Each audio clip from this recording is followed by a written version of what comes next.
ចាអ្នកគ្រូតើរំលូតកូនដោយវិធីសាស្ត្រមួយណាដែលអត់មានផលប៉ះពាល់តើតើនឹងការរំលូតកូនណាគឺមានផលប៉ះពាល់ទាំងអស់មិនថារំលូតកូនដោយចេតនាឬក៏រំលូតកូនដោយអចេតនា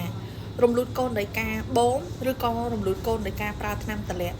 ឬក៏រំលូតដោយការបុកប៉ះទង្គិចឲ្យតែតើនឹងការរំលូតគឺមានផលប៉ះពាល់ទាំងអស់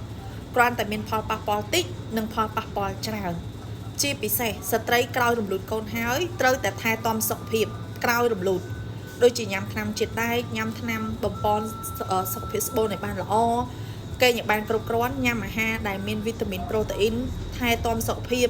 ចាអត់មានញ៉ាំរបស់អាប់អត់មានញ៉ាំគ្រឿងសមុទ្រអត់មានញ៉ាំស្រាញ៉ាំអីទេ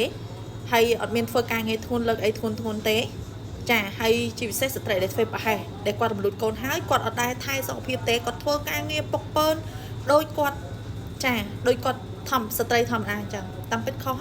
ក្រោយពេលរំលូតកូនហើយត្រូវថែទាំសុខភាពដោយស្ត្រីក្រោយសម្រាលអញ្ចឹងទាំងការញ៉ាំទាំងការកេងទាំងការប្រើថ្នាំអីផ្សេងគឺត្រូវតែថែទាំសុខភាព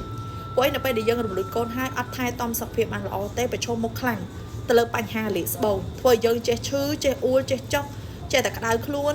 ចាធ្លាក់ឈាមចាធ្លាក់សបន្តមកទៀតគឺមានក្លិនល្អ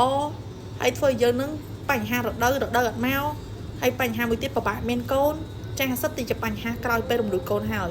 ចឹងស្ត្រីនៅពេលដែលរំលូតកូនអត់បានត្រឹមត្រូវជួបទៅលើបញ្ហាអស់ហ្នឹងហើយទៅថ្ងៃក្រោយ